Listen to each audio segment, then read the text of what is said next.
A Chicago beloved storyteller. Please welcome to the stage Mr. MacDevitt.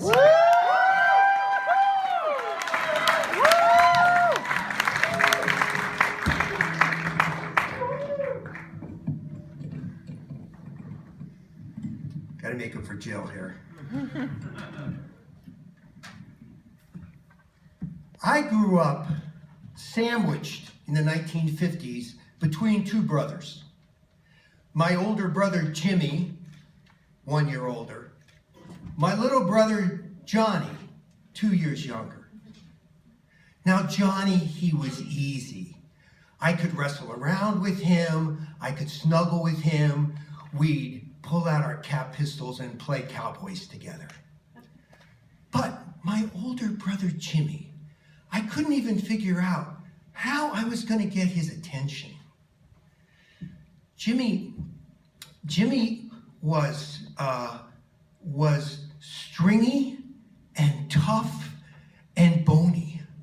Like, I wanted to wrestle around with him, but if I tried to wrestle around with him, he'd like jab me with his bony elbows, or he'd like punch me with his bony knuckles, and he'd say, "Get away from me, just leave me alone." So, still though, I tried to tag along with him whenever he would let me.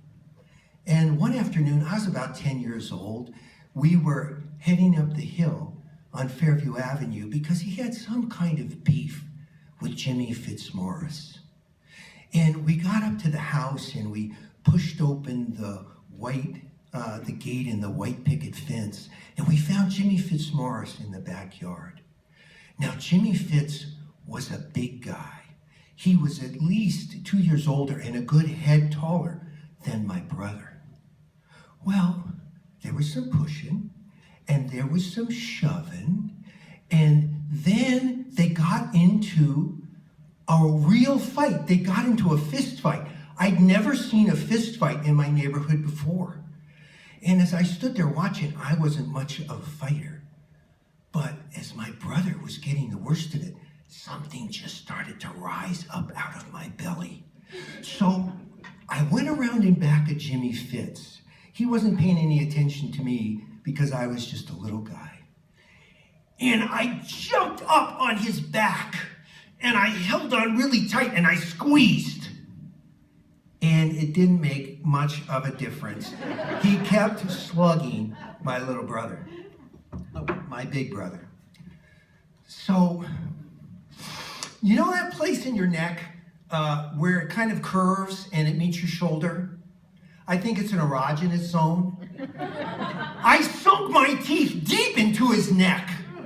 Well, that got his attention. He started running around like a raging bull.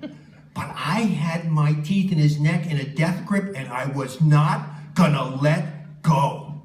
And then he started punching at me with his fists, like this. But you know, you really can't hit a little guy who's got his arms around your neck and is on your back. So I just held on for dear life as he ran around raging and roaring, trying to shake me off. And I didn't really have an exit strategy. But finally, my brother yelled, "Run for it!" So I dropped off Jimmy Fitz, and we just started running down the path towards that open gate. My brother, and then me, and then Jimmy Fitz, and he was like hot on my heels, and he was raging and bellowing behind me. I was pretty sure if he caught me, I would die. But as I got to that gate, I gave it a little flip behind me, and I heard the latch click. Now, one of the most satisfying sounds I've ever heard in my life was the sound of Jimmy Fitzmaurice at full speed hitting that closed gate. It was kind of like, and then, he had the wind completely knocked out of him. I didn't see it, but I could hear it because I just kept running with my brother back down Fairview Avenue and back to our house. Now, I wish I could tell you when we got back to the house and we're standing next to the door, huffing and puffing and trying to catch our breath, that my brother put his arm around me and he said, "You know, nice job," or he said, "Hey, you really saved my buns up there, but He really didn't say that. But as I looked into his eyes, I could tell that maybe something was starting to change between us. Well, that summer, we started playing lots of touch football with the other kids in the neighborhood. And my brother was intense and competitive, Jimmy was, about everything that he did. Even when I was quarterback, he called all the plays. He'd stand with his back to the other team and he'd outline the plays on his belly. Some of you might recognize this. And he would go ahead and he'd send Frankie Weeks down deep on the left-hand side. And Freddie Sloboda, he'd send him off angling to the right, to the sidelines. Well, that left the center clear for his favorite clutch play, the fake button hook and go. And he'd look me in the eyes and he'd say, this is what I'm gonna do. I'm gonna take, we've done this play hundreds of times. I'm gonna go ahead and I'm gonna take 5 steps and I'm gonna turn around, fake the pass to me, and I'm gonna go deep. So he'd hike the ball to me. 1 1,000, 2 1,000, 3 1,000. That's the other team, in case you don't know that, counting. And I basically wait, I fake it, and then I would float the ball over the defender's head. And at full speed, my brother Jimmy would haul that ball in at his long, bony fingers. And when he ran back, he would slap me on my shoulder and say, nice job, great pass. We really faked him out that time. It was oh. Well, my brother Jimmy died early. He was only 51.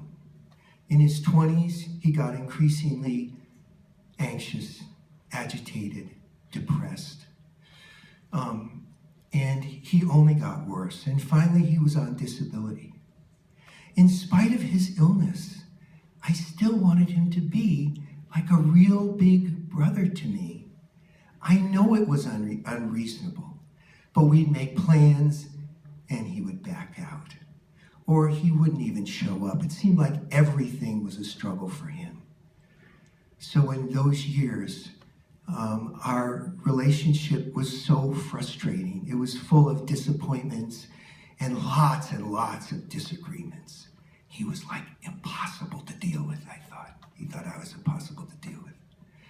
But I do have one memory of Jimmy that's kind of like a touchstone for me. We were at Jones Beach, and I had no idea, no way of knowing that in 5 years, he would be gone. It was one of those warm summer nights. There was a long beach, and the setting sun was this orange ball down the beach. Jimmy had made sure that we brought a football with us. And in the gathering darkness, we took turns going out for passes. I'd hike the ball to him, I'd run down the beach, I'd turn around, and the ball would be there. And then I'd jog back, and he'd hike the ball to me, and he'd go down the beach, and I'd put the ball right in his hands.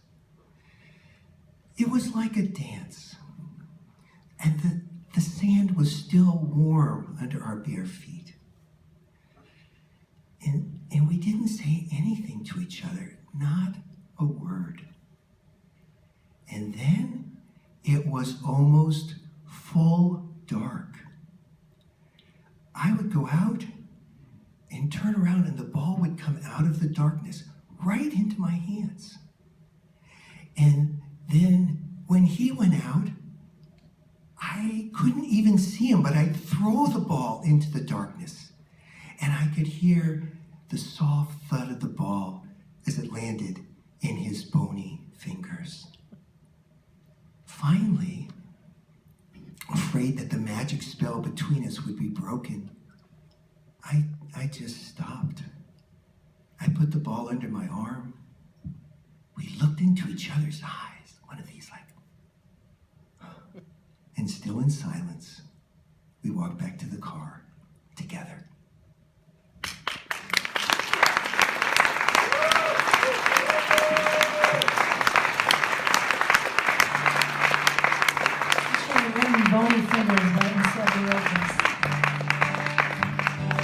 believe Mac has his dark side. Mom, please get that kid away from me. Lock the picket fence and double check. Oh, it's easy how I became his victim when MacDevitt bit me on the neck.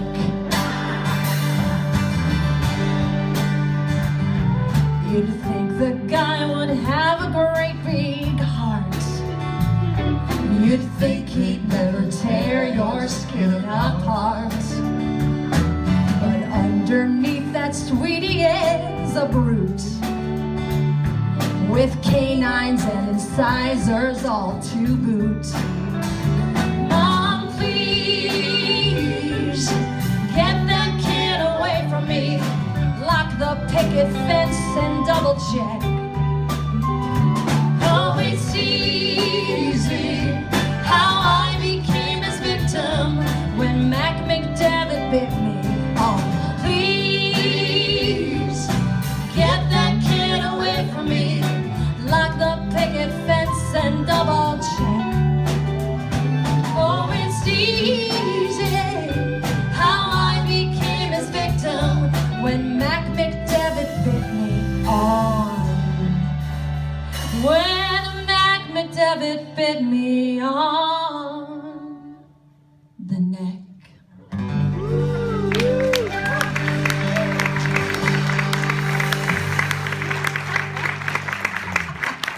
I just took a little piece of your lovely, beautiful story and botched it all up, didn't I? I'm sorry about that, Mac. You're next, Steph. Next song is called Bony Fingers. I think I've got a new idea. Bony Fingers. These songs just write themselves, people. I have no control. I wanted to tell you that